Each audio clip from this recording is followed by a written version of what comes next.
هلو ما شاء الله waxaan caawa aad iyo aad ugu faraxsanahay inaan ka soo qayb galo xafladan oo ka qayb qaato anigoo ku hadlayo magaca fanaaniinta hobalada waa beri ee qaranka waxaan idin leeyahay Soomaaliya ha noolaato Soomaaliya ha israacdo cimrigiina ha jiro idinkana noolaada habeen wanaagsan warda ha tagin barbaartay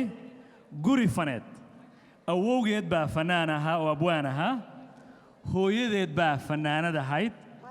sidaa dadku kuma yaqaanaan qaarkood faadumo qaasin hilowle gabadheedii waay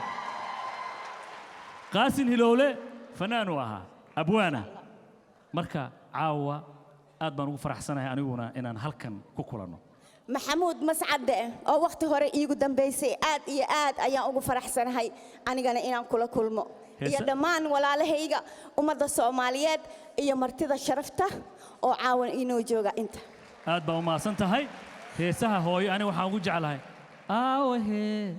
aragis ma iloomin habeen gaare ajaaja insha Allah aad baa u maasan tahay warta aan igu saxbiyo